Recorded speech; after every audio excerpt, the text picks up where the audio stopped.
Jellos. Remember the old time parties? But Mr. Kelly's. We're going to talk about all that good stuff tonight. You hear me? All right. So we're getting set up. Thank you for the heart. Thank you, thank you, thank you. We're getting ready right now. You guys have been patient. We're going to sit here and chat for a second or whatever. And all that good stuff. But we can invite your friends. Invite everybody in. Come on, come on, come on, come on. Everybody's on this list. Going to be put into a little box over here by Mark Bowden. And he is going to draw later on. That is, for Will Downing tickets. Now, who in the hell don't want to see Will Downing? And I got another big surprise for you. I'm going to tell you that later on. Okay. No. Okay, wait a minute. Hold on, hold on. I can't say it. Anyway. Tell them where you are. Oh, sorry, you guys. Katrina got mad at me second because I'm so damn excited. We are at Giminetti Bakery, Cafe Katrina. But we're here. That bread's driving me crazy, though. This smells so good in here. I can't stand it. Anyway. Hey, thank you, thank you, thank you, thank you. Share, share, share. Invite your friends in. We're going to have a really good interview tonight. It's going to be so much fun. So much fun. Who is that? Yep. Hey, how you doing? Welcome. Share, share, share, share, share. Okay, I'm going to quit talking for a second. There you go. Now I'm good. Tune in. Log on. It's right there. Share. Share, share, share, share. Invite in. Yep, Will Downing tickets. That's what we're going to do. That's what we're going to do. Your name's on this list right here. You stay for the whole thing. We're going to call your name out. You say, we got your tickets. We got your tickets. Got that? Okay, I'm sit down now.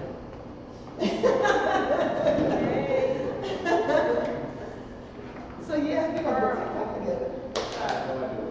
Oh, you're going to find out. Funny stuff. Hey. Just things and comedy stuff and things like that. I'm a comedian, so Well, shit, really, you know what? I'm going to show you also, too. You know what?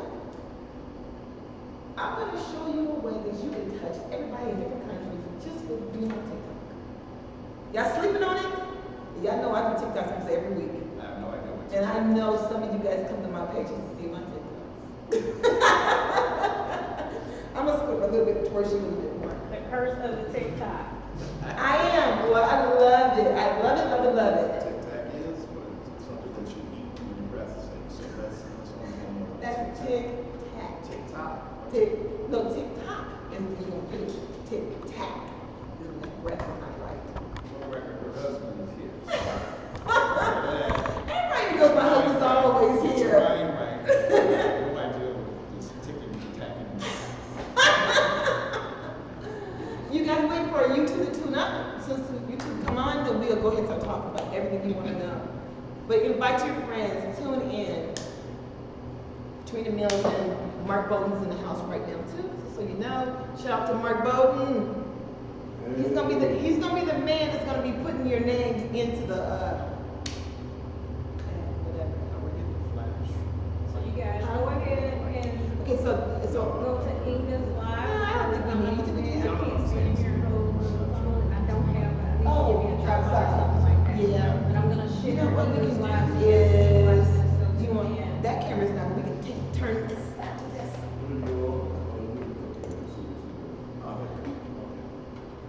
Alright, God. How's that? Welcome, welcome, welcome. Tune in, share with your friends. This is gonna be a great interview. I'm old, right? I'm old. You keep saying you're old. Robbie, I'm older than you are public. But I would never tell you so. 70. Your ass is not no step. Ain't nowhere near. Let the record show. No, she believed it. No, you don't look nowhere near 70. My mom is 70. And you said never tell nobody. No. Because, you know, Ashley, I want to drink what you're drinking. What are you drinking? Birthday is December 27th. She got a party coming up. You can host it. Host and everything else for her. Wait for YouTube, you guys. Yeah.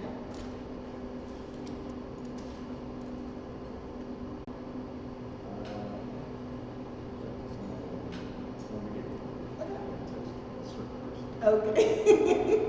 Certain person. Exactly. Thank you so much for tuning to Girlfriendz ChatCorner. I am Inga Anderson. I can't talk tonight, but I am having a special interview tonight. This man right here, Robbie Todd. So you're a producer in Cincinnati, and you are Will Downing's tour manager. Absolutely. You hear me? Producer and tour manager. Welcome to Girlfriendz ChatCorner. It's an honor to be here. Oh my God, it's an honor to have you here. Your interviews, you make people cry. I know. I do. You know, it's so funny. I was telling you earlier on the phone that usually you was like, well, you know, I don't want to say very much. Like you don't. But by the time you get done leaving me, you don't tell me your life story. But you know, I learned some really, I mean, we have so much to talk about. There's so much to talk about. We do. Yes, we do. And you know, Robbie has been in Cincinnati for a while. Yeah, I mean, I was raised here, but I was born in Lawrenceburg, Indiana, right down the river. Wow. Lawrenceburg, Indiana. I am from Fort Wayne, Indiana. 812. Oh, I grew up here in Madisonville. Okay. So you moved from Lawrenceville, Lawrenceburg. Lawrenceburg. When I was real young. Okay. So, And but you I came- grew up formally here in Cincinnati. So tell me this. When you moved, was it a parent kind of thing? They moved you up here or whatever? Say, hey, Yeah, let's we moved from Lawrenceburg to here. Originally, we moved to Abbeville, Hutchinson. Okay. And we moved to Eastwood Village. Okay. A lot of people remember that. Then we, actually 50 years ago this year, 1969, we moved to our house in Madison. Okay, how cool. So you're just a pure Cincinnatian then. You like the city living and I'm a country boy, right? So Okay. my truck, I'm good. You good. You know, it's so funny though because you know, because I'm also part of Indiana too. You know, my husband always says this joke about how he found me on the farm somewhere, as he always tell people. But you know, when you're from a smaller town, I think you have that small town. Hi, never meet a stranger, and everybody is your friend, and because you're so used to being in a small place, Absolutely. and everybody know everybody. But the terrible thing about small places, everybody know your business too. Yeah, they do. That's why I You gotta moved. live right. That's right. Well, I also moved because I probably would have married one of my cousins, but nobody did. But I wish we had smell-o-vision because here's my bakery. It is. Oh my God. Trina Mills is over there. Giminetti, I mean, Trina, Bread. oh, sorry. Every time I come here and she's doing a chat corner, this bread smell drives me crazy. You guys need to be here. It's cracked bread. It's crack bread. Cracked bread. But Giminetti, Trina, when are you open again? Giminetti open? Monday through Friday, 8 a.m. to 3 p.m., Saturday, 10 a.m. to 2 p.m., and we do it all. I do it all. She does it all. Special food. Yes, and you can hear the background talking, you know, and also too, she also does host events. If you guys need a special event coming up, call her up. All right, cool. So, back to you. And we were talking earlier because there's so much I want to ask you and talk to you about. Okay, so you tell me before you started as a promoter in Cincinnati. Yeah, I mean, I went to the School for Creative and Performing Arts class of 82, and there you're taught so many different areas of the arts. In order to graduate, you have to do acting, singing, dancing. I play trumpet, I'm a drama major. So going to school, I learned how to do productions. Okay. So by the time I graduated, I decided to kind of venture into it. So I didn't go to college. I kind of knew what I wanted to do, Okay. but didn't know where to start. So when I graduated in 82, just kind of figure out, you know, I went into the workforce. Most of my friends went off to college. Then in 83, a good friend of mine, the late great Pete Kelly, had a club Pete called Kelly. Mr. Kelly. Mr. Kelly's. And I said, Pete, close at 2 o'clock in the morning.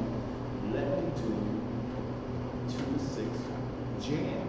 No matter the jam, remember that was the 80s act. Yeah. So he said, fine. So I had my crew, you know, David Anderson, Party Wizard on Wheels of Steel, girlfriend, she worked The door?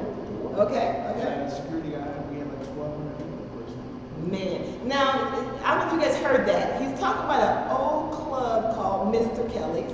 And the owner was, again, Pete Kelly. Pete Kelly. I know some of you guys old school, y'all know exactly what we're talking about. Mr. Kelly, you know that, get it. Yeah. Get it. The big admission price was $3. Oh my God, to get in the club. To get in. And you had a line of 1,200 people. We had 1,200 people. Oh my, but how many people did the club hold? We're not going to say that because the fire marshal may be watching. So I started doing it every week. Okay. So then there were two other brothers, Marcus Mundy and Papa T. Okay. We don't have names like that. So they saw what I was doing at Mr. Kelly's in it, so they decided to do it at both parts. All right. And there was no competition. Like, hey, let's all do it. Different, It's something yeah. to That was the costumes anyway. You Yeah, see. yeah. All right. So we were rolling the floor. So then they decided to go to a place over in Covington called Jello's. Jello's. I remember that. Marcus Mundy and Papa T started that. Mhm. And I said to them, get it in writing, get it in writing. Yeah. And unfortunately what happened, the guy who owned the place took it over. And if all the folks who out there who remember Jello's. It was a nice club. It was a nice club. You know, I mean, Yeah. Thursday nights, Oh, yeah. it was jam-packed. So Yeah. always get it in writing. Yeah. But we were the creators and founders Mhm. of the whole party thing. Wow, that's amazing. I mean, because people got on to do other parties. Oh yeah. 1983. That was my. So actually, you were a one-man show doing this, putting this together. Oh yeah, I've never had a party. But so you were by yourself. Yeah. You never had partners. Yeah, That's absolutely. dope. That's dope. Because sometimes I do events. I'm alone too, also too. But when you do events alone, so everything is on you. If it goes right, yes. If it go wrong, on you. So then I went to Spectrum nightclub, which Okay, I don't know what Spectrum is. Madison, it was in Madison. Okay. And made Coach Club, again, another family member. So I did my first quote unquote track date. Meaning an artist came in, didn't have a band, but had Tracks. track, and that was Bo Williams. Okay. Of Star Search. Okay. This is going back to '85. Wow. So a lot of people out there remember Bo Williams. I think he's doing gospel now. So from that, I just kind of moved up, and by 1987. Hold on. So how'd that work out with the track music and It was the? good. It was good. I see. Star Search was real popular then. There was no internet, no cell phone. Yeah, So we yeah. had those type of shows. So I parlayed that into my very first national concert, which was March 15th, 1987 at the Taft Theater. That was George Howard, jazz saxophonist. Wow. And Kathy Wade was my woman. Wow. And I was the first to advertise at a brand new radio station that just appeared one day, and that was The Wiz. So I Really? gave them the very first concert at George Howard. George Howard. That was their very first concert. So okay, so let's talk about this. And if you guys are any promoters in Facebook land, I'm going to get you a lot of information. So make sure you tune in, get your paper. Anyway, so you were saying earlier that you was one man show. So your creative soul to all these different events that you were doing. I mean, did you just you said you had no education because you didn't go to college, right? Hey. I'm asking you. no, just wait. And no education. Well, we were poor. We couldn't. Because most people say you should go to college, Absolutely. but I'm going to say this real quick. So there are a lot of self-made people in the world that did not go to school, and I'm not saying that you should not, because I have a daughter in college. But what I'm saying is that I think that when you have a space, a path, and God has driven you that way, you're going to go whichever way. So that's what I'm trying to get out of you as far as when you were in your creative table thinking of different things, you said it popped in your head, or did you see something, or what helped you to be creative like you were? Well, again, I got to go back to my training in performing arts. Because we're taught to, you did one show, it's fine, applause, but you move on to the next project. So you're always evolving, working on the next thing. Most people have a 9 to 5, so Monday to Friday, you know what you're going to be doing. From the artistic standpoint, from artist standpoint, we don't know. Right. So it's a different project, and you just keep reinventing yourself. So that's what I love about what I do. Is I'm constantly reinventing myself and moving on to different projects, different artists, etc. So it sounds like you also keep a very positive attitude on different things. You have to, and most importantly, you have to be humble. You know, I don't consider myself being better than anybody else. Or less than anybody else. I don't brag, I don't boast. That's the thing says, like hot butter on a breakfast toast. Name that song. Name that song. But it's been a great journey. So after I did my George Howard concert, again, if you're in this for money, you're in the wrong business. Right. Because it's developing the brand, it's developing the name. Right. So that's what I was working on. So I did George Howard, then a few months later, I said I want to do another concert.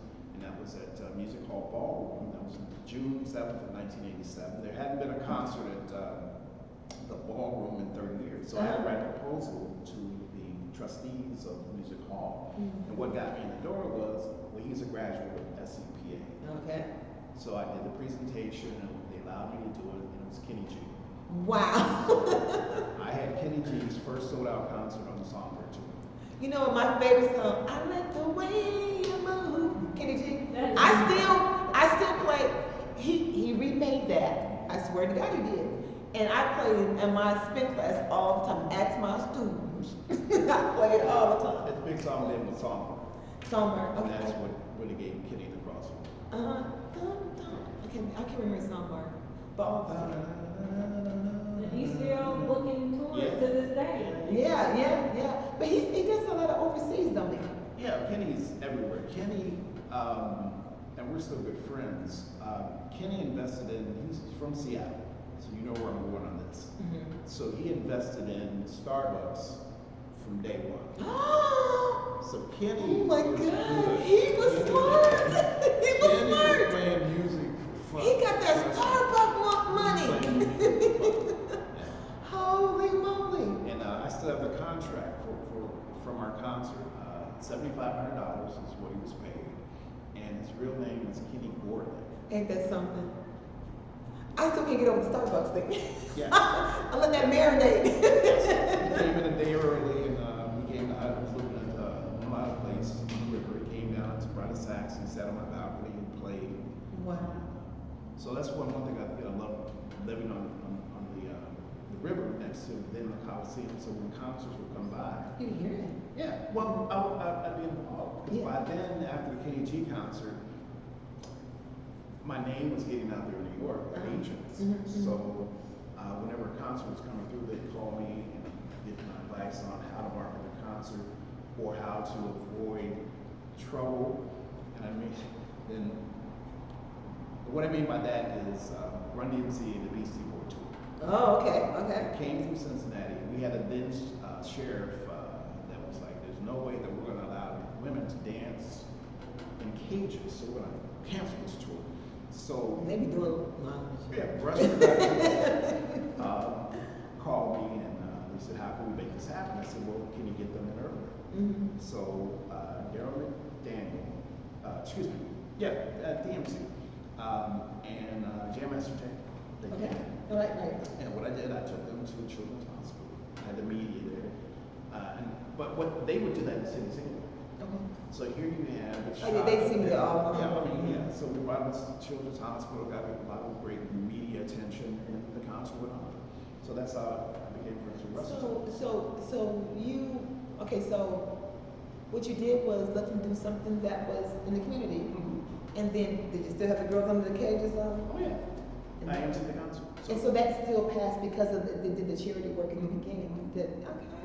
It was I just see you. politics. Yeah. So every concert that would come through there, I would MC. So their concert, I did LL, that's Cool J and I became friends. And so yeah. So all that was like 87, 88. And I decided to leave and headed to New York. Okay. And now you live both places or only in Cincinnati? No, I moved to New York in 1988. And first night that I was in New York, staying at a friend's house, sleeping on the floor. She said, "There's a recording, and I want to take you to it." And that was the night that they were recording "Stop the Violence." Remember that project that had all the rappers in it? Self-destruction. Yeah, so, yes, Yes, right. yes.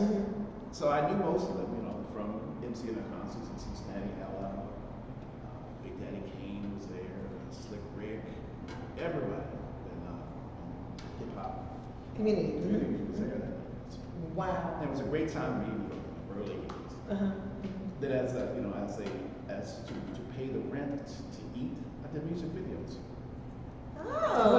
Well, you know, that's just, you know. Let's just do a video. That's a good video. Because back then it was actors were paid I think $75 to be in a music video, and dancers were paid like $150. So I did acting. I played the male lead in the what was that?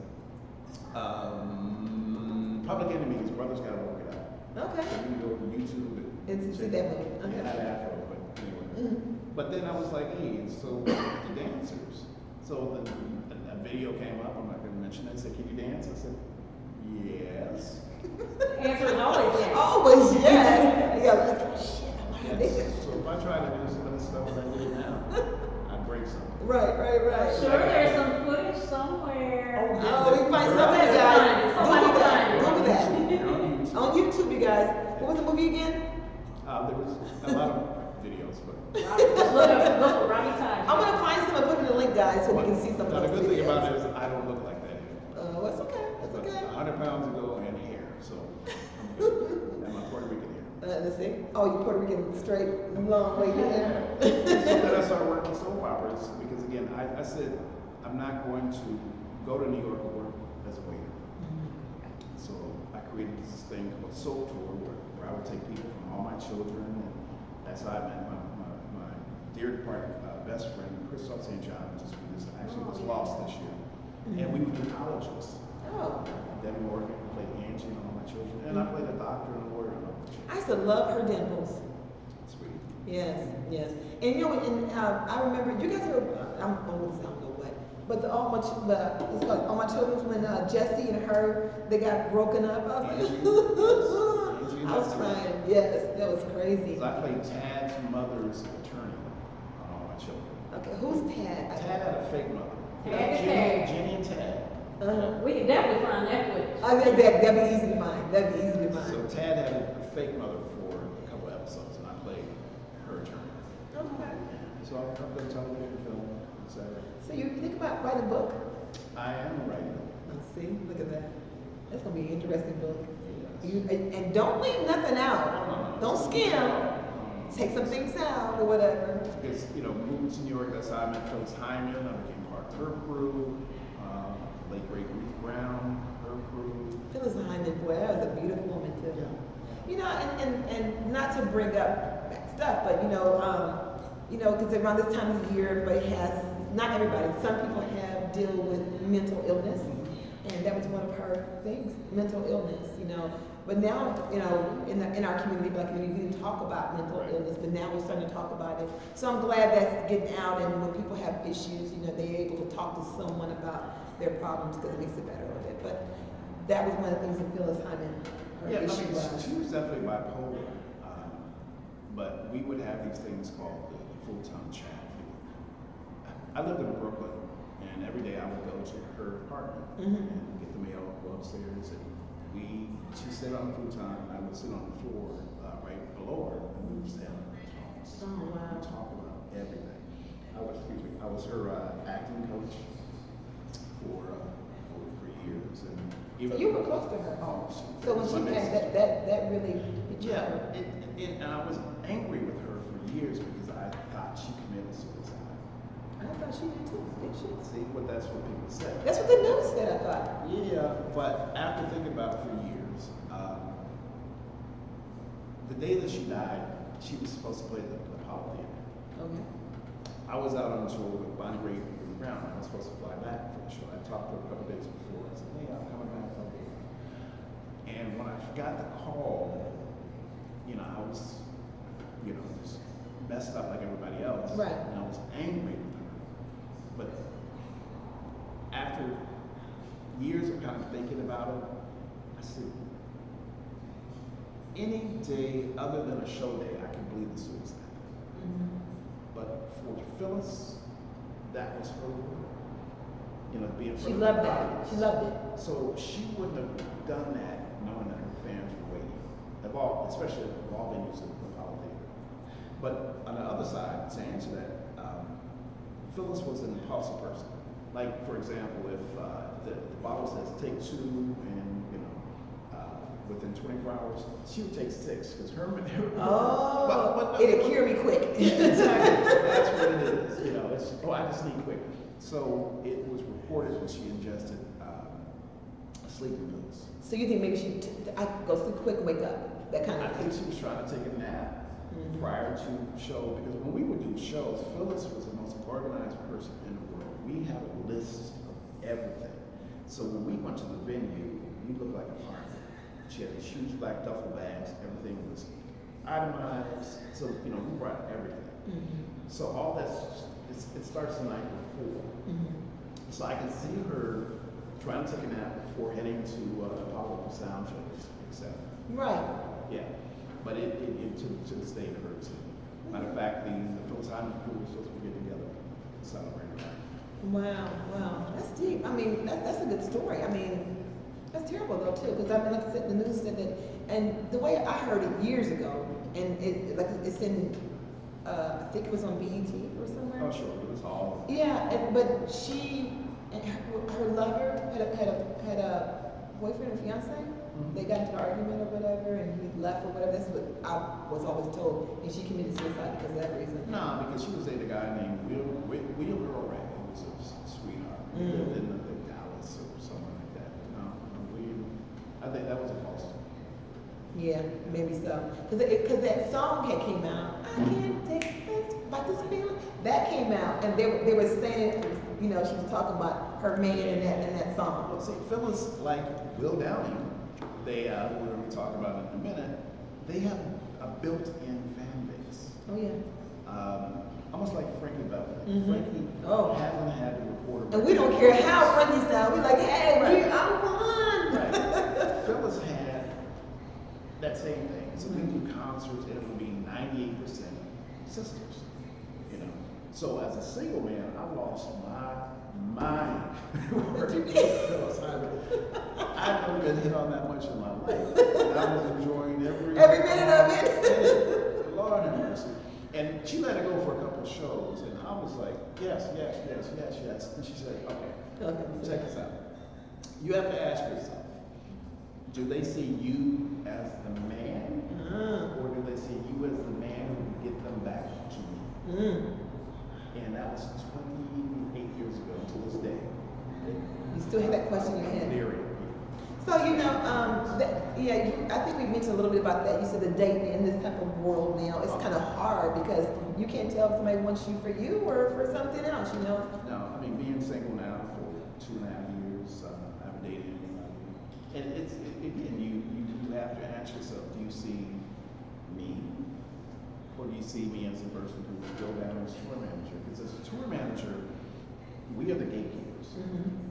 We are the person that are the gatekeeper to the artist. Right. We're the person that says, we're ready to hit.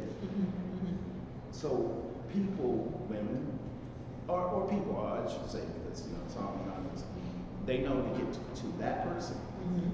If you get to that person, then you can beat that person. I think they're called groupies. Yeah, it could be groupies, and some people are into that. I mean, not me. I go to work. This is my career. Like, you know, with Will, after the show, each night he calls his wife. Now, when he's saying Will, he's talking about Will Downing. The new CD. The new CD. Romantigue. Available now. Oh my gosh. At www.willdowning.com. We're going to talk about this in a minute. Yes. But I want to tell you guys a little story. I'm going to tell him that I'm surprised him. Yes, it's a story from me. And there's something crazy. So, I think it was 1991. And I had just broke up with my boyfriend or whatever. So I was moving down to Cincinnati, you know. I was like, I'm gonna move to Cincinnati. So I was driving down the highway playing that song, I'm sorry. Sorry. Anyway, playing the song, driving down the highway, just crying and everything. But yes, he got me through a lot of memorable moments. By the time I got to Cincinnati, though, I was like this, mean. But he's, again, one of the people, and I'll tell you how we met, because people always ask. I was tour manager and third son of a legend. Her name was Ruth Brown. If people don't know that name, you should Google her. Ruth Brown was a rhythm and blues superstar. Her first big hit was Mama Treat You Like Me in 1943. If you watch the film Ray, there's a reference to her. Ray's first job was with Ruth Brown. Ray signed to a record company called A&M. And Ruth Brown had so many hits, they called it the house that Ruth built. Oh, okay. Elvis Presley was her opening name. Wow. She was a superstar at the Apollo Theater. Now, she has music out, right? But I don't know her music. Oh, yeah. Can you name one of her songs? Mama Treat You Like Me is the biggest hit, but this is 1943. And is this blues music or jazz? She sang blues, she sang jazz, Okay. and Billie Holiday was her mentor. Okay. Yeah. So she was the first female regardless of color to go headline tour. Like Beyonce and all these female people, artists headline. She was the first. Wow. So huge star. Then she went to Broadway and won a Tony for the Black and Blue. So wow. Again, trust me, I'm glossing over her impact on the business. But she founded this organization called the Rhythm and Blues Foundation. Okay. Award. So every year they would have this big thing in New York where they would honor artists and give them money, not just name money. Give them money. So we were sitting, Ruth and I, I call it Miss B. We were sitting on 7th Avenue and by the window. You can't talk to them. And here comes Will down. Oh. And I told Did you know who he was? Yeah, I mean, I know of Will and Will. But, so one like this, who came in, and Will, let me tell you about Will. Will is his mother, just turned 91. Wow. Mama down, as we call it. Okay. Educator, that's what she did. His sisters, Myra and Linda, are educators. Is he the only boy in the family? No, he's got an older brother Okay. and 2 sisters. So he walks in and says, hello, Miss Brown. So rage right, and of course Willie laughed and she said, oh, that's a fine, that's a chocolate. So that's one of the first times I met Will. Then I would run into Will like in the subway, and his thing would always be, hey man, you got a car? You got a car? You got a car? So that's a running joke. Then one night, I was in Home Depot in Secaucus, New Jersey, 11 o'clock at night. Here goes Will down. So I'm like, what's going on, blah, blah. And he had these screws like this, and I'm a 3rd generation contractor. Right. I said, Will, what are you doing with these screws? He said, yeah, I'm hanging a CD rack. I said, man, you put those on your wall, you'll kill someone in the next apartment. Right. So then he said, well, I got a castle. I'm like, okay. But he's a good guy, good friend, one of my best friends. He's what you see is what you get from him. He's very humble brother. Now, I seen this show, and it was a long time ago, and because I've always been a Will Downey fan, and he and his wife was on the show. Yeah, they were on the show, and they were talking about. I guess he had some type of illness at one time. Yeah, it was about 10 years ago, and I'm going to butcher the name, but I think it's polymytosis. Which he was going to pick up his daughter and Audrey, and they were in a car, and he said to Audrey, I can't turn it in.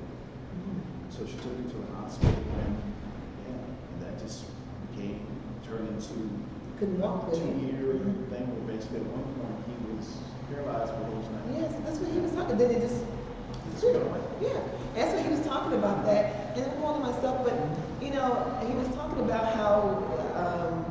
This is, like I said, it's a long time ago, how that helped him look at life in a different type of way when something happens to him like that. And then he also, what was so beautiful is that he said that he could see his wife in a different light, because she just stood by him the whole time. I thought that was the most beautiful thing a person can say. You can tell when someone's going to be by you when you're in turmoil, and that person is still there. They did not run. They did not go, I can't handle this. I mean, then that was beautiful. If you Google from his bed, he wrote a song called "God Is So Amazing," Wow. and he also promised his mother that I'm going to do a gospel record, which was his previous CD before Romantigue. WillDowning.com came out called "The Promise," and it was his first foray into the gospel music realm. Wow. So So he's doing gospel also. yeah, that CD came out last year. Okay. The Promise. This is a Christmas album too, don't you? Well, he did a Christmas. I seen something like a year. Yeah, I seen something on the internet. So you guys probably can still get that too if you're looking for Christmas music. You know, you can go down, download some of Will Downing's Christmas music. I listened to some of it; it's really, pretty beautiful. Now. And I think he might be too young right now. Oh, is it? Should I go up here and pull He one? might be. Let's see. Let's see. Okay. Hey guys. Nope. I don't see. Hold on, you guys. We're looking for Will Downing. Hey, Fred. He's logging on now. Okay, he's logging on right now. Great. Let's see here. Got you, Mark. Hey, Patricia. Hey, John. How you doing? You guys are all going to be entered into this the ticket drawing. We need to move it closer. What's wrong, Trina? Can't hear. Huh? Can't really hear. You can't really hear nothing? You can hear me and my voice is loud. You laugh. Oh yeah, I'm a loud girl. Hey Joy, how you doing? Trina, everybody's gonna be entered in to get these tickets. At the end of the show, we're gonna draw. Hey Joe, how you doing, Joe? Ask people if they hear. Can you guys hear me? Somebody say something, please. They're just saying hi.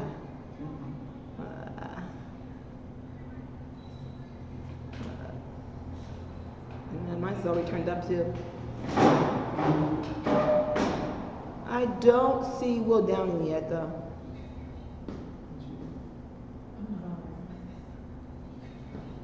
Yeah, my voice is loud as I don't know what. But you're right in the phone right there. Huh? You're right in your phone right there.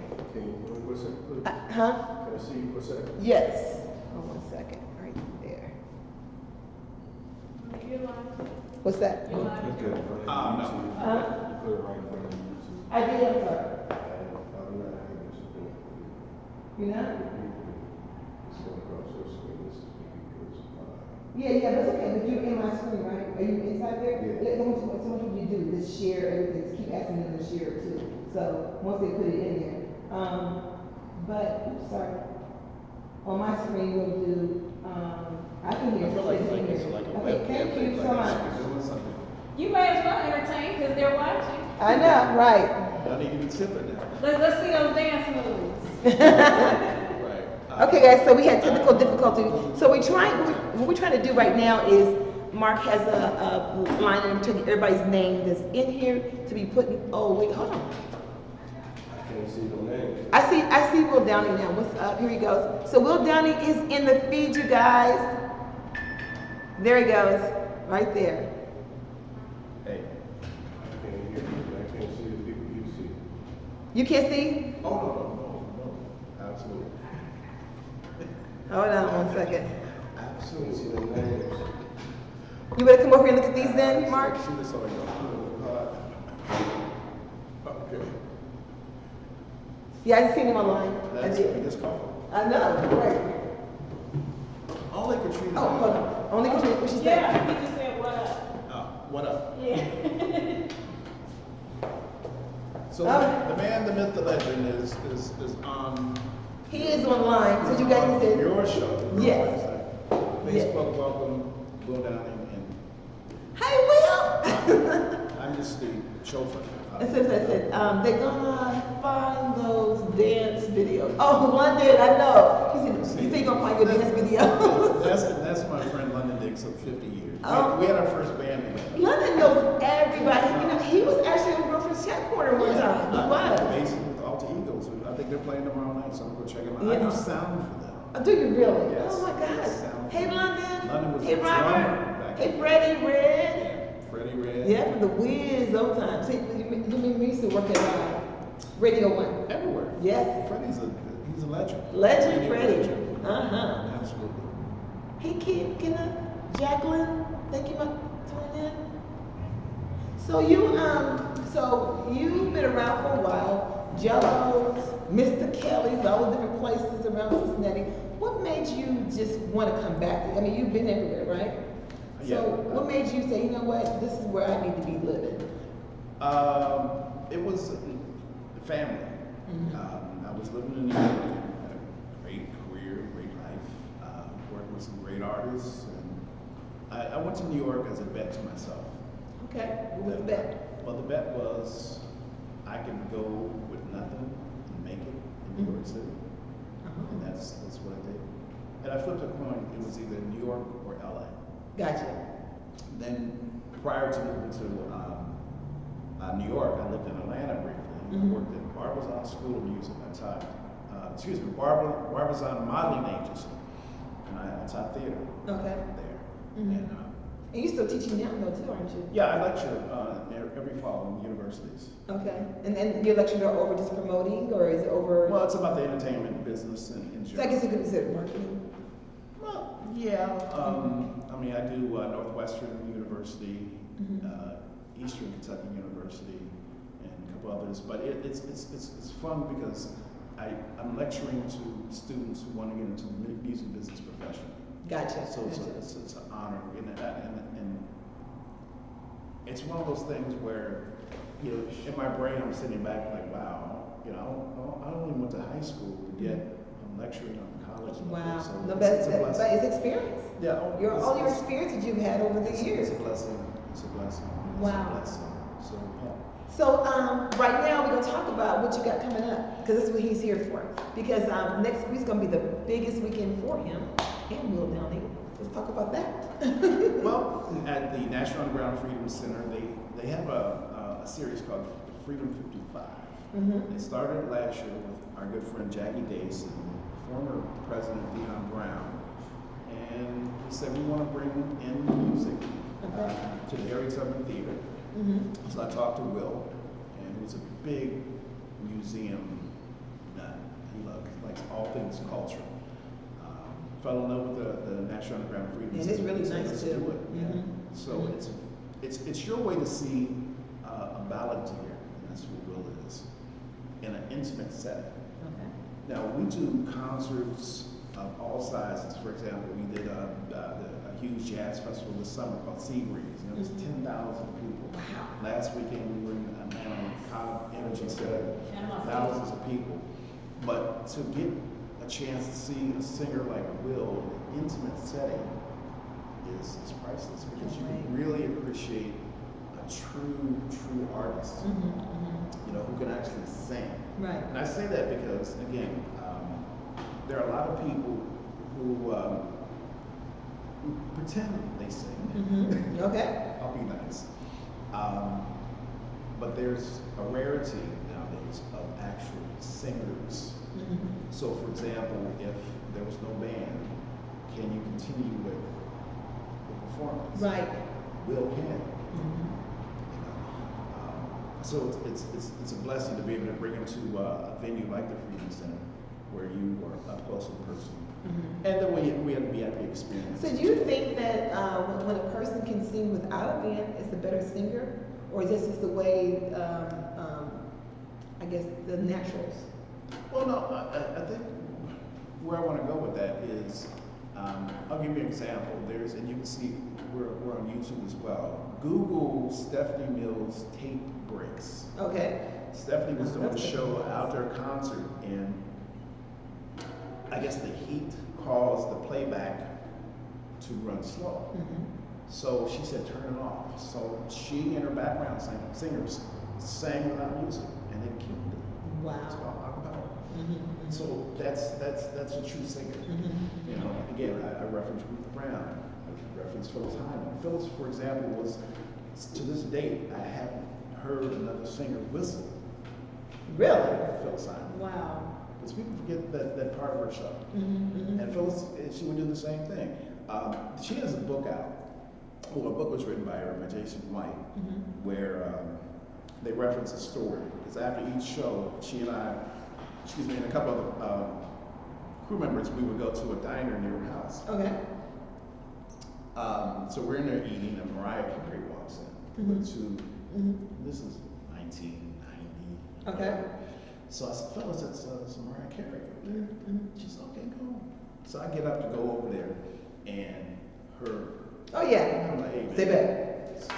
Miss Hyman wants to say hi to this. Mariah went like this, and Phyllis saw it. She turned her head? Yeah, she turned her head like Like, that. I don't want to meet her. Right. Phyllis stood up. She said, we can sing right now. We can sing. Oh my gosh. Right. This battle. We can sing. So she called Mariah Carey out in the diner. What happened? Oh, Mariah Carey she didn't get up. So we said, we gotta go. So I've been blessed to experience those type of situations. That would have been good. that battle, I wish it had fallen. Backstage, But no phone though. at the Grammys, Aretha Oh my Franklin. God, Mariah Carey, why'd you do that? That could have been the most thing you could have said for the rest of your life. I met her. Attitude of the Ego. Wow. So, Her loss. Yeah. Her loss. Yeah. So, And she wanted to meet her. yeah. Her loss. Your talent with music and producing and promoting all that stuff. If you had one thing that you could share or give to somebody that would help them with their future, what would it be out of your talents? This one thing they say, you know what, I'm gonna give this to you. This is gonna help you for the rest of your life. Be humble. Be humble. Yeah, I mean, you can do anything as long as you're humble. Yeah. Yeah. Because if we're talking about music, if you think that you are the baddest singer, I'm gonna use that old school word, in the world, trust me, there's someone better. Oh yeah, definitely. You're what you Definitely. feel each other. Right. So always be humble and help the next person along. Yeah, Because you know- we have to keep this whole thing moving. Pass it along. You know, so you're advocate for, because I was talking to him the following morning, he was talking about, you always have to be humble and share your gifts, and he was talking about how he likes to reach back and always help the next person, which I think that's really great. Because I'm into that too. I like helping people get to where they are. But then out of your career, who would you say had a huge impact on what you do right now and that reached back and say, you know what, young blood, I'm gonna take you under my wing and you're gonna do this? A mentor. My parents. Your parents was your mentor. Yeah. I mean, they exposed me to all this. There was always music in our house, jazz, real jazz, Oscar Peterson, Ray Brown, somebody like that. There was gospel in our house. There was classical music in our house. Mm-hmm. So, another tidbit, I was accepted to Walnut Hills High School. I was recruited by Motor High School to play baseball. Okay. And I got accepted to performing arts. Wow. So the three options. My parents were elated because for people who don't know, Walnut Hills is a very elite school here in Cincinnati. I think it's ranked #1 in the state. And you have to be tested to get in. Okay. Bowler is a powerhouse, sports team. Mm-hmm. Barry Larkins graduated from there, went on to play with the Reds. Many Roger Staubach, many other people. And the School for the Creative and Performing Arts was new. Mm-hmm. So my parents were elated when they found out, they got the letter from Walnut Hills. Oh my God, he's. Here's what I did. Because you take the test in 6th grade. Mm-hmm. I sat across from the smartest dude in my 6th grade class, who was Jason Starkville. Okay. And I have dyslexia. Okay, so I can read upside down. So whatever Jason Starkville You use your wrote, dyslexia? I wrote it. So Jason and I got the same exact grade. Jason? That's how I got into Walnut Hills High School. Ain't that something? I let it go with my parents for about 2 weeks, and I say, hey, I cheated. I don't know if Jason was the smartest person there. Oh, you Sound pretty smart. I think you sound pretty smart from the copy in his paper. That's right. Upside down. So my parents told everybody, and I told them, I don't remember much after the beating after that, but Oh, so that you Yeah. Oh my God. because I didn't want to go to Walnut Hills. I took the test, I cheated. I couldn't play baseball at Bowler. Mhm. I was good in baseball. Coming up from Madisonville, That's all But you we didn't did. want to. You wanted to do something else too. The arts. Mm-hmm. And of course, my father said, you could have went to Moeller and maybe went on, and you could have become an actor later on. What did he say later on? Oh, he was when I did my first play at the Performing Arts, I had the lead. I was a villain in a place called Toilet, Baby Toilet. So I Okay. played Barnaby, the villain. Okay. So I remember my dad being in the balcony just cracking up. Mm-hmm. So after that day, he got it. He said, okay. I know. Mm-hmm. You should have played baseball, but okay, you want to do this acting thing. So until they died, passed away, my parents always supported me. And I was able to, we were talking about Phyllis Hyman. Again, this is before the internet, before cell phones. You know, I would come home, and people say, oh yeah, you don't work with, I'm like, okay, I don't try to prove.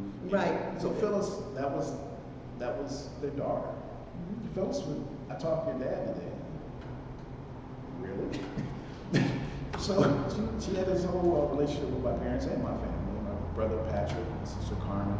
So when she came here to Cincinnati to play, she came to the house and they fed her and they came to the show and she came out before the show and sat with my parents. Wow. So, and the same thing with Ruth Brown. Ruth Brown, for my father when he was in the war, that was their black pinup person. Mm. So to be able to go full circle, and now his son is working with Ruth Brown. Right. It was amazing. yeah, Amazing. yeah. But I've had plenty of people who helped me in this journey. Because when I moved to New York, Sorry. Did I come back in? So, I'm sorry, go ahead, finish. that was a commercial. Back on here now. So I've had plenty of mentors. When I moved to New York, a man by the name of Harold Nicholas, the Nicholas brothers. Again, if you don't know who he is, or his brother Fayard, they were the Nicholas brothers, world famous tap dancers. You shake your head like you know him. Oh, wow. Trina knows him. Yeah. So Harold took me under his wing, and he taught me how to hang. Hang. You know, he took me to all the spots. And Oh, hang out. He made you cool. He made you cool. He did, and I was blessed because he taught me. He was a continuation of my father, and always be a gentleman. Mm-hmm. And Harold was an international superstar. There's a movie called Stormy Weather, which was filmed in 1943. Okay. Okay, Lena Horne, Black and white picture. Bill Okay. Bojangles Robinson. Google that because it has the Stormy greatest weather? dance. Stormy weather. Yeah. It has the greatest dance routine in history. It's That's a where long one, too. they were flying off over steps over each other. Wow. And the Nicholas brothers had this. Their trademark was to be able to do the splits and come out with no hands. Okay. So again, I always tell people you have to know your history. Mm. Because if you don't know the Nicholas brothers, then you would know the Hines brothers, which is Gregory Hines and his brother Maurice. If you don't know them, Who don't know Savior, Gregory Yeah. Hines? Yeah. you would be amazed. Wow. So we forget our history. We do. And I was kind of bouncing around on things, but in 2011, the Apollo Theater decided to do a show about it. The very first show at the Apollo Theater on 125th Street was in 1936. Mm-hmm. So, It would make that far. 1936. Oh, my goodness. It's called the Lafayette Theater before that. Oh, okay. So Okay. they wanted to do a celebration of their very first show. Mm-hmm. And it was called, back in 1936, it was called Jazz a la carte. So a buddy of mine, a musician by the name of Wycliffe Gordon, had the band. Mm-hmm. So they were looking for a host. So you would think Steve Harvey or Yeah. all these other people.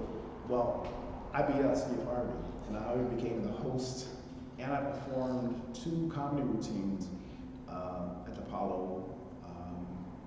One was Here Come the Judge, Mhm. which is a comedian by the name of Pigmeat Markham, Here Come the Judge, which, if you know anything about hip hop, Mm-hmm. they say that Rappers Delight was the first rapper. Yep. That's Yep, not yep. true, because in 1968, Pigmeat Markham recorded Here Come the Judge to recorded music, to a beat.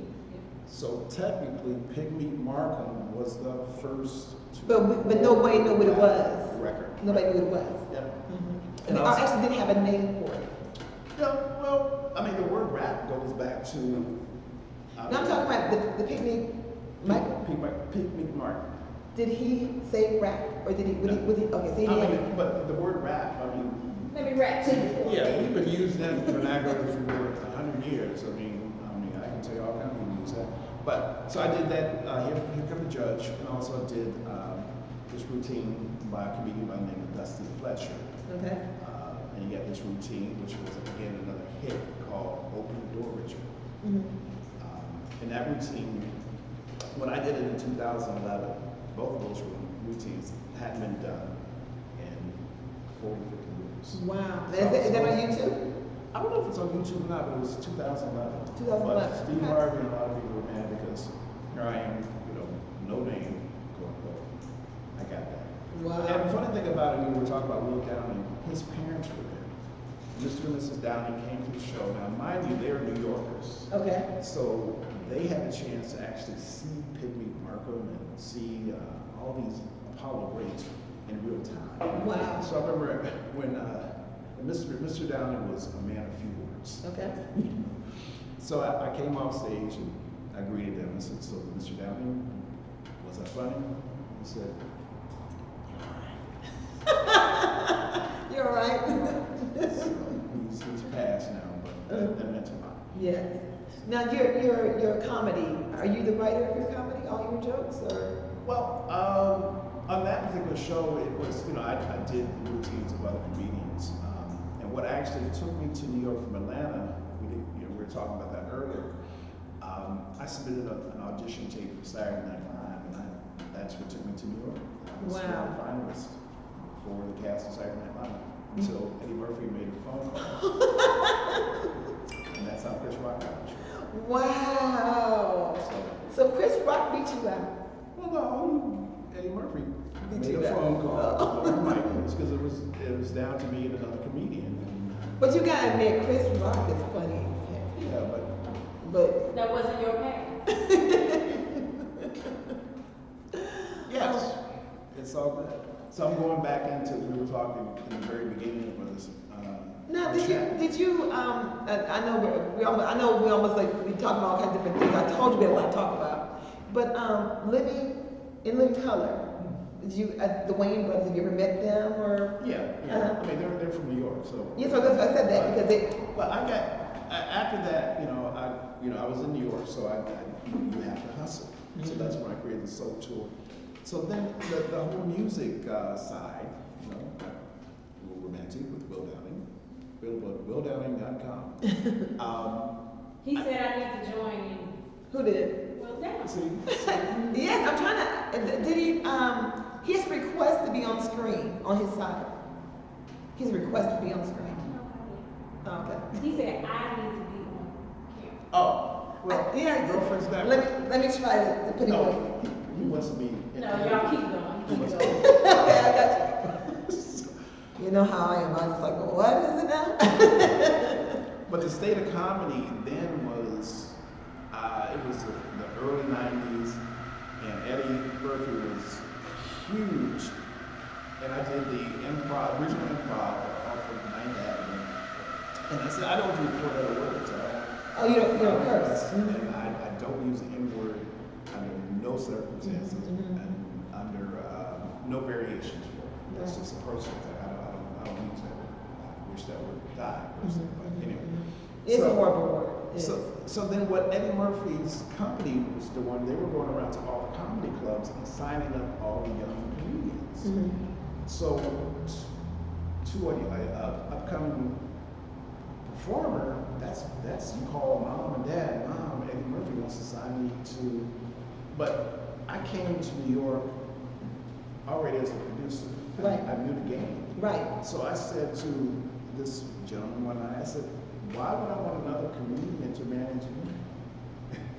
And what they were doing, they were shelving me. Oh. they were limiting his competition. So I just, I just. Clever. Well, yeah, but we don't. So they just sit there and not do anything, and No. he keeps No. going on. Yeah. You know what? It's so crazy. Somebody said this, and somebody helped me with this. Recently, they said that they only have one of each at a time. It's never two. So if you're a popular singer like Cardi B right now, she's hot, right? And then you have her. But you won't never see Nicki Minaj and Cardi B all at the one time. Those days are over. Yeah. Yeah, but the counter to that is that's why we have to do our own thing. Yeah. And again, it's not new. I mean, I love history. I love our history. Most people don't know who Oscar Micheaux is. I know. See? He had his own. He was a black filmmaker. Okay. In the 20s. Wow. Oscar Micheaux. So again, if you have to Google him, then you'll know that before Spike Lee, before Tyler Perry, before all these other people, there was a black man doing this in the 20s and 30s. There was just a tribute to him last week somewhere. It needs to be. So if he can do that, when we were a quote-unquote oppressed people, now we have beautiful cars and houses, and we can't do this on our own. So it makes no sense. I mean, and again, in reference to the music industry, and Will is a perfect example. It's a whole different game now. There's no more record companies per se.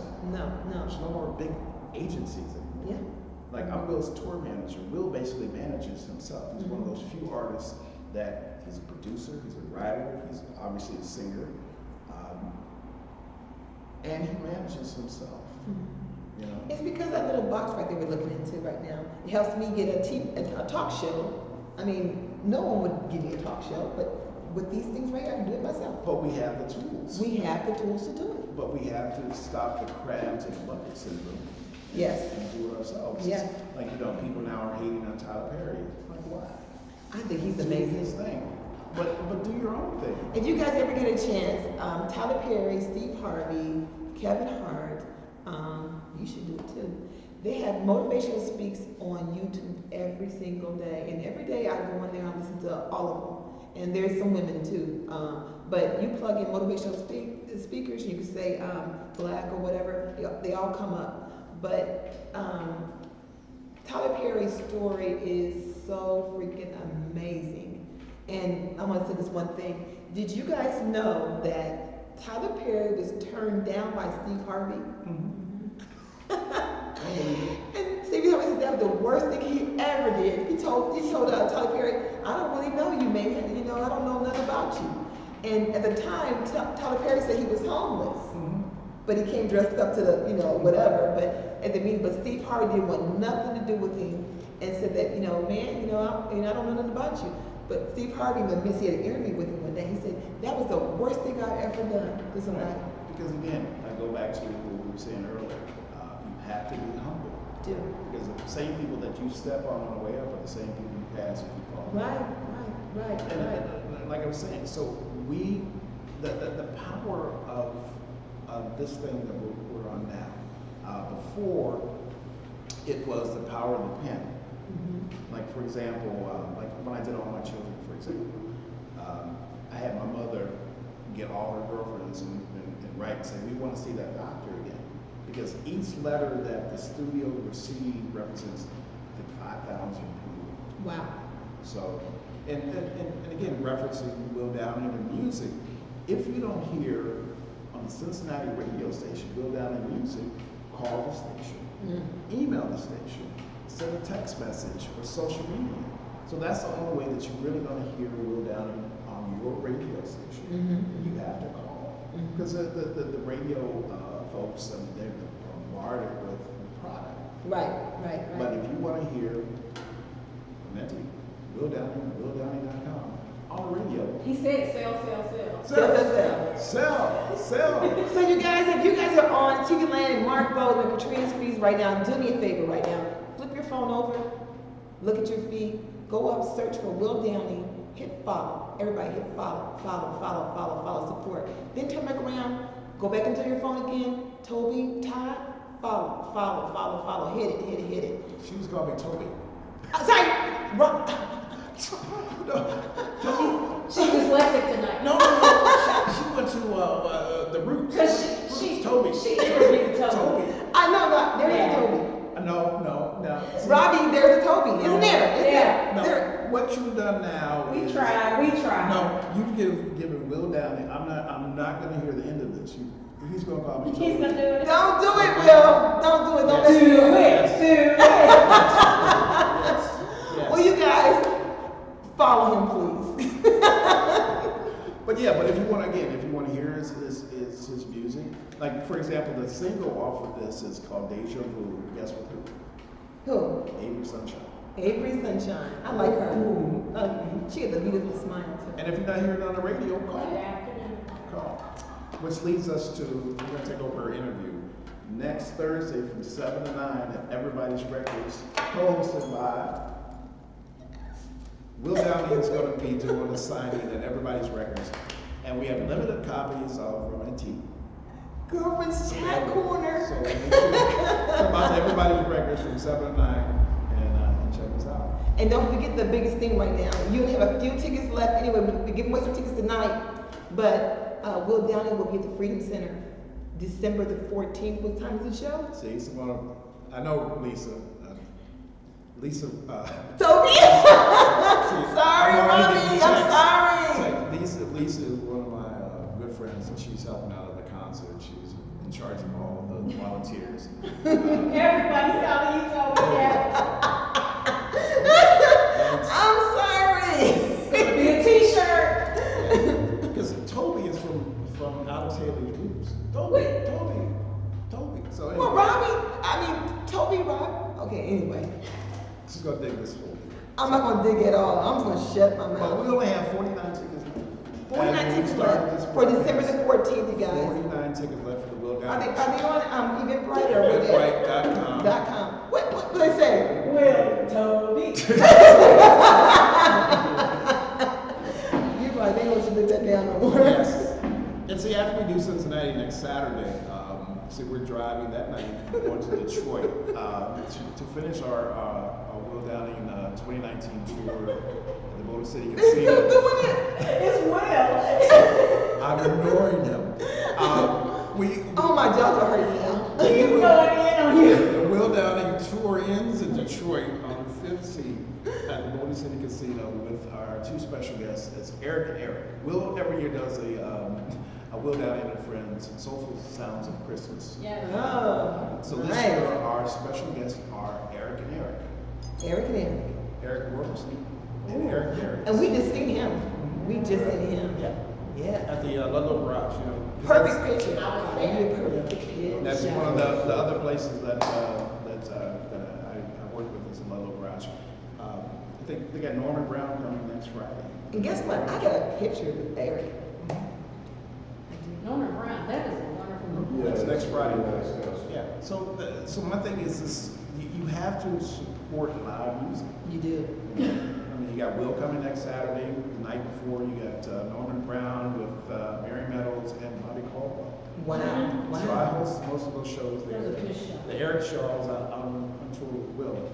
But the only way that you're going to get these type of artists to come to Cincinnati is if you support them. Exactly. That's And it's it. not about, like, for example, our ticket price is, price for the show this year is the exact same price it was last year. So no one's trying to, But you almost sold out anyway, though. Yeah. They got 47 tickets left. Yeah. You sold out. yeah. And one thing I do want to say that at my shows, and I say my shows, and our shows lately, if you come to the show, if you went to the show last year, Will's show, you'll know that we made an announcement before the show that put your cell phones down. Because No taping? no videotaping, Be no present. Facebook Live. Watch the show. Enjoy the person you're with. Because I'm on stage in Will's show, and it's distracting to see this at you all the time. I'm glad This you is said what something. I'll we be see. pouring mine out in a minute. This is what we see, and it's annoying. we want to see this. We want to see you enjoy the show like we did back in the day. Especially fellas, if you bring your lady, enjoy your lady. You brought her out to enjoy some good. That's another Toby text. I'm going to ignore. I'm going to ignore. Enjoy the person that you're with, you know, because it's such a distraction, and it's disrespectful to the artists. Because years ago we had to say no flash photography. Right. Because from that standpoint, and you're on stage, if the lighting director has the lights down and you take a photo, the performance is blinding. But do you think that, I know you want no one to use their phones, but sometimes when you take that phone and you record the artist while they're doing it, you can always go back and look at it. But also too, you load them on YouTube, you load them on different social media. Don't they make the artist more popular? You know. If you worked at a bank, all right, bank, and I walked in and said, "Take me into the vault," it's the same thing. Okay, I got it. Because this is their livelihood. Yes. Like Kevin Hart did a tour last year, and the people who went, you understood on the ticket said no video, blah blah blah. Right. You got in and it said, because especially for a comedian, the comedy is all about the punchline. Dave Chappelle's doing the same thing. Chris Rock is doing the same thing with the pouch, because you're giving away the punchline. Now, to go to a Will Downing concert or anyone else and record their work, then share it for free. No, I got you. Then if you didn't go to the concert, or if the concert's come to your city next, well, why should I pay and buy a ticket when I can just watch the show? The beans, yeah, watch the beans all over again. That's Right. true. That's So true. literally, it's not only Will Downing, he's got a band, and our band members have families, so this is our livelihood. Also, I want to bring up this very important point, because I know a lawyer didn't write this.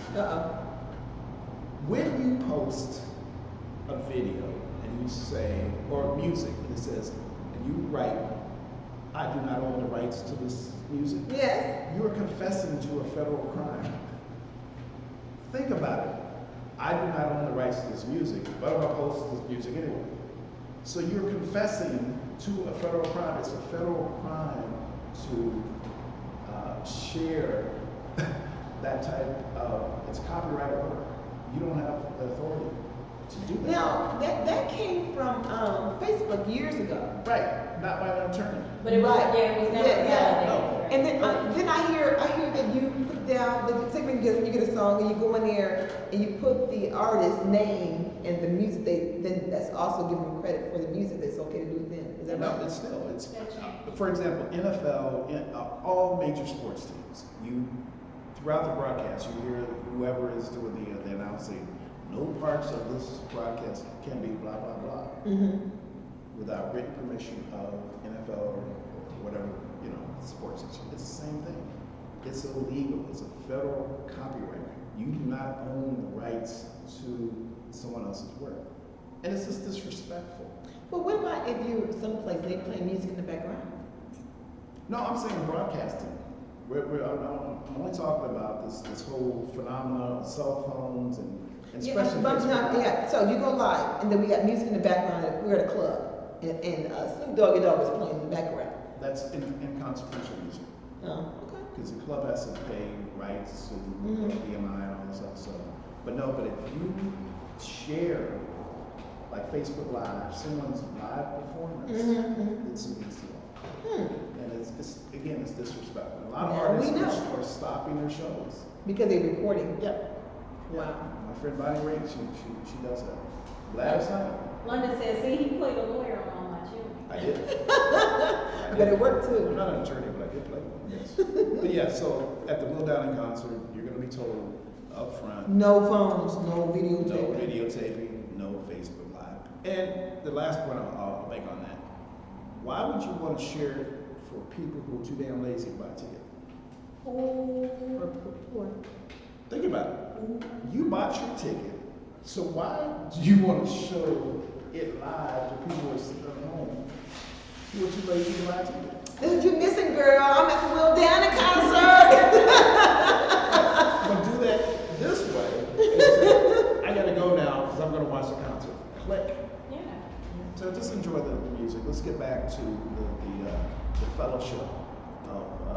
artists and connection with, because it's hard to connect the audience when you got this In your face.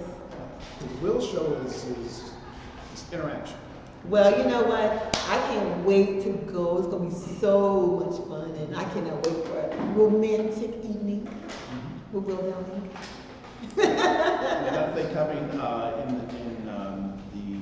the last year, I announced about a jazz festival that we're producing in Cincinnati. We were going to do it last summer, but because of the climate, with the possible economic boycott, with the situation with our good friend Judge Tracy Hunter, which is still ongoing. Yeah. We support her. Yes. So we decided to wait.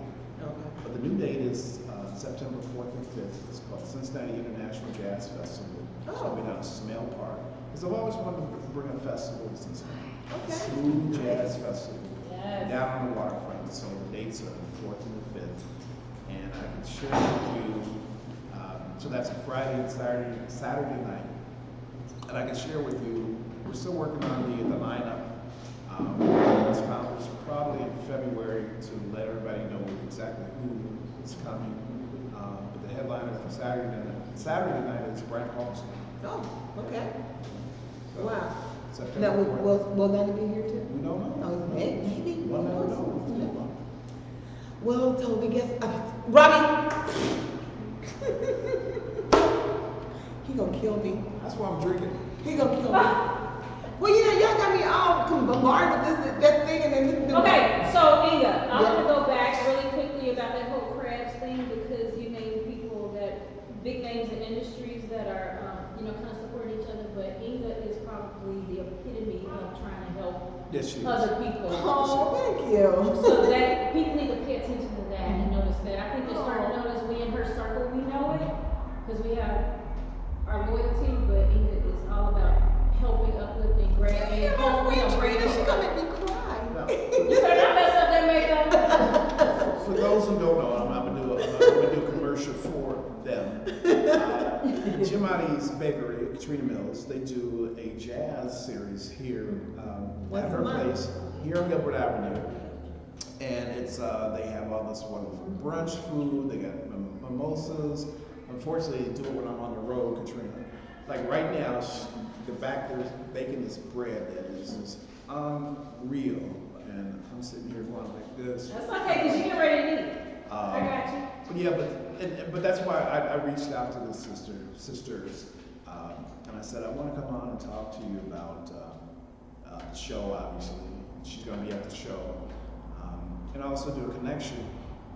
And we knew that we would be doing the Everybody's Records because again, record companies, the record stores are far and few, and what Will does, we try to find them and support them. Mm-hmm. So we would be honored for you to come out next week and be part of the Everybody's Records experience with Will. I accept. Even though I call him another name, I'm glad he's still my friend. Toby's to be there. Oz to be there too. Toby. Oh my God, you guys. Oh. Anybody have any questions before we leave here? So what we're gonna do right now is close out, but guess what? I'm gonna come back on later on. And she's doing a dating service for all of us single mothers. Girlfriendz ChatCorner. You know what?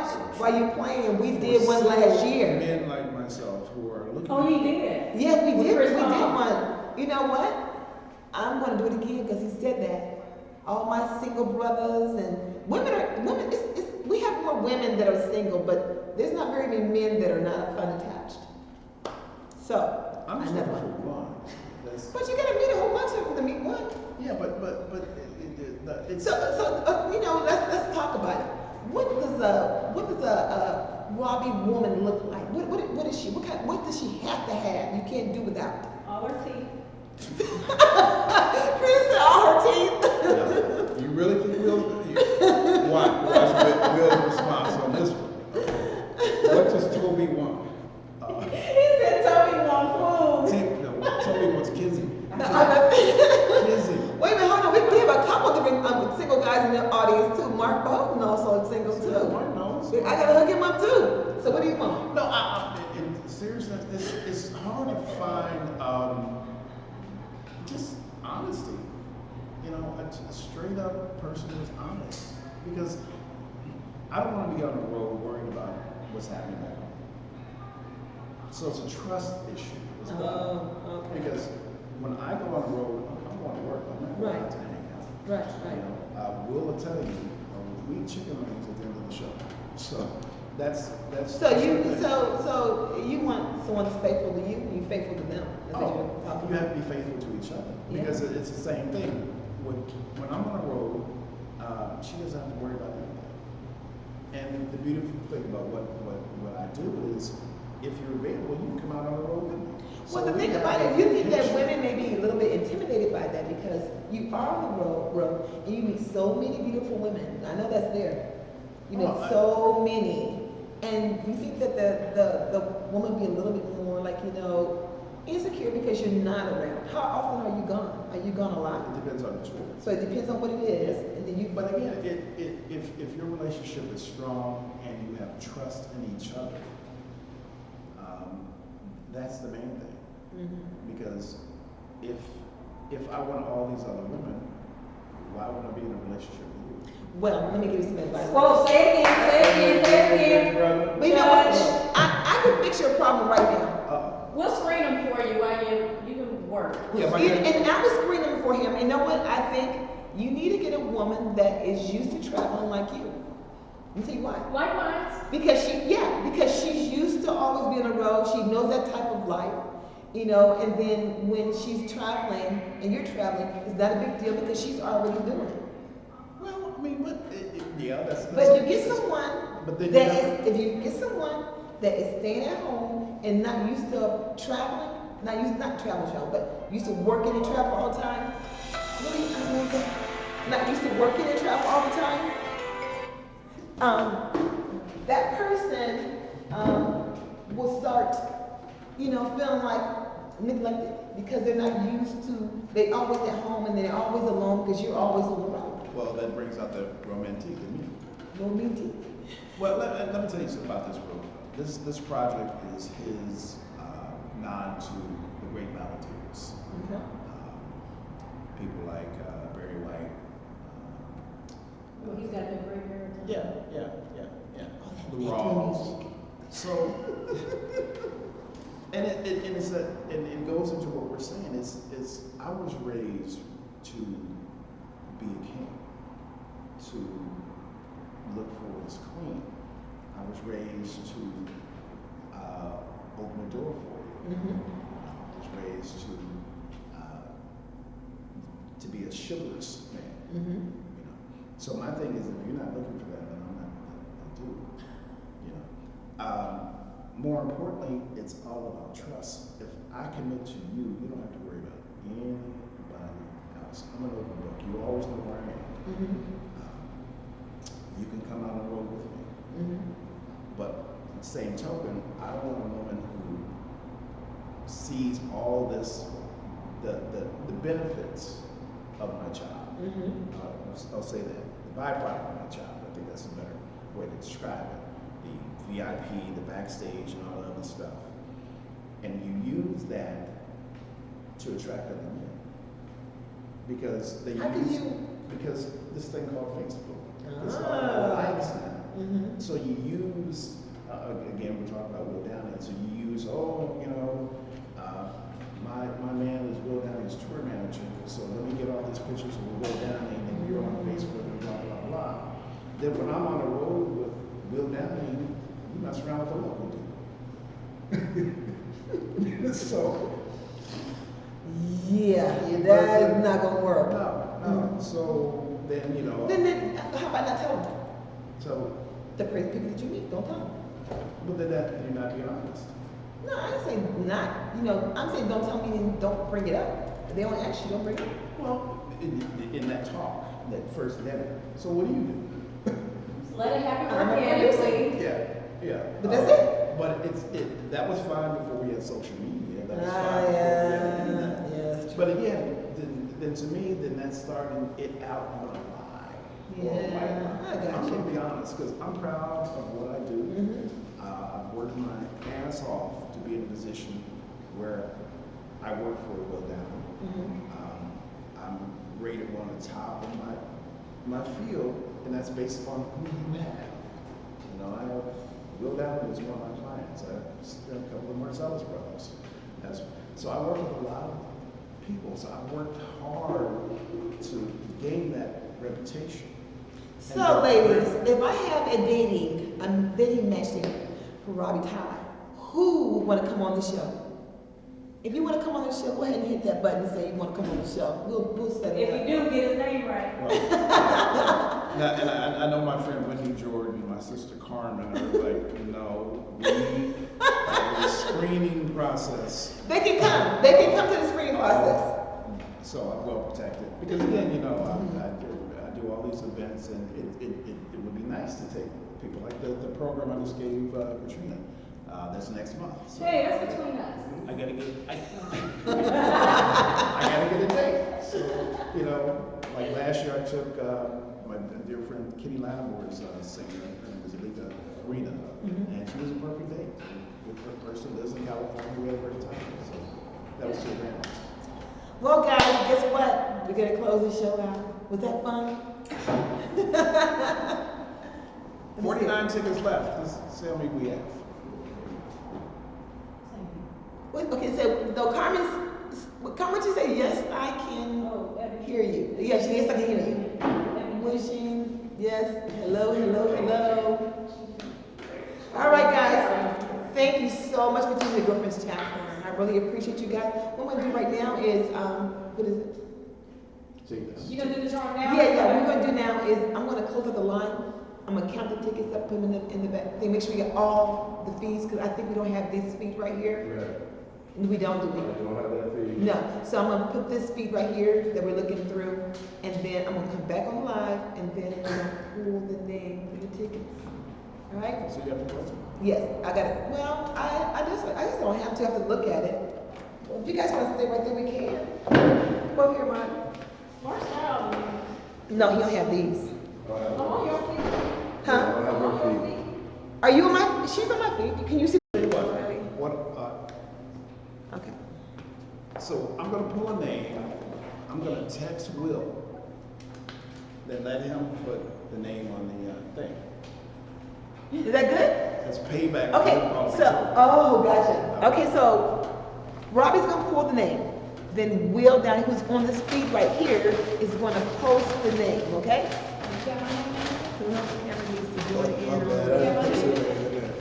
Oh, he's talking about you. Hold on, wait. He said he needs you to put your name in this. I do need my name in there. Yeah, come on, hold on. We will do that, Will. Hold on 1 second. This is a big, we gonna take this whole piece of He said the woman off the camera needs to put her name in that bag. We gonna make sure you grab it. She did it. Hold on 1 second, you guys. Shake it up, shake it up, shake it up. So there are no cousins up my sleeve. Y'all see us strong? Hold on. Stay online still. Don't hang up. Don't hang up. If you're not here, we're not going to do it. If you're not here, you will not win the ticket.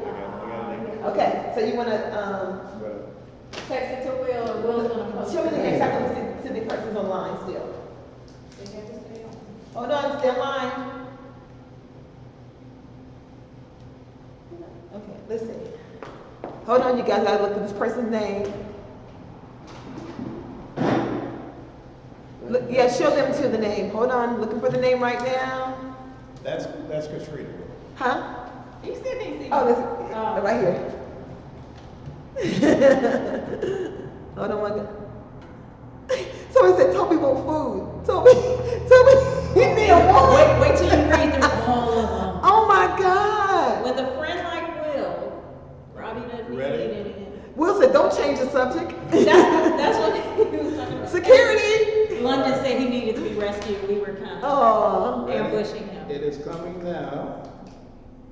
Do you have that person on there? I don't have the name on there. Okay, Is look. she on? She didn't stay on. She didn't stay on? Yeah, because I don't see her. She was there. No, she's not on here. Okay, well then get her go turn on. Pick another. Yeah, she's off of here. She wasn't. Stay online. You want these tickets? Stay online. Don't hang up. Yeah, hold on now. So I'm not connected to yours, so you might not see my people. Oh. Hold on, I'm So, They had to be on my feed. It had to be on yours. I thought you signed into my feed.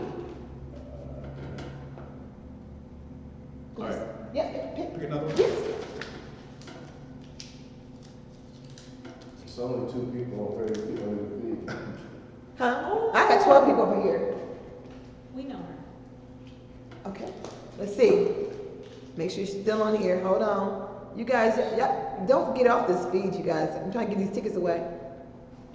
Who is that? She on the Huh? feed. She's on Mark's feed still. Huh? Still on. Hold on a second. She's still on Mark's feed. So she's still too. She got to be on this feed. Ain't none of them on that feed. So I tell you, I you can believe the people in.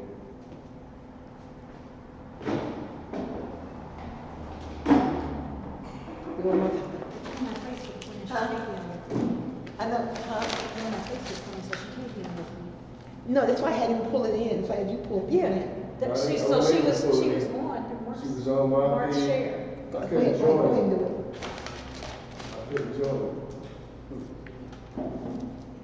Just pull the biggest piece of paper in there. Okay. All that was on my feed. Oh, wow.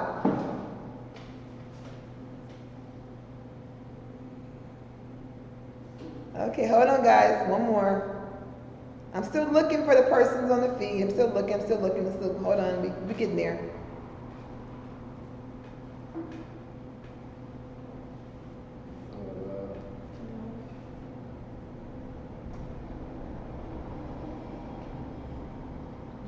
Y'all got too many live feeds. If we do have too many.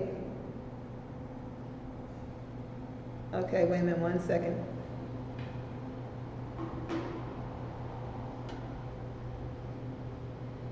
Hold on, I'm gonna come back. Let me pull off. Come. So, she off. Okay, hold on.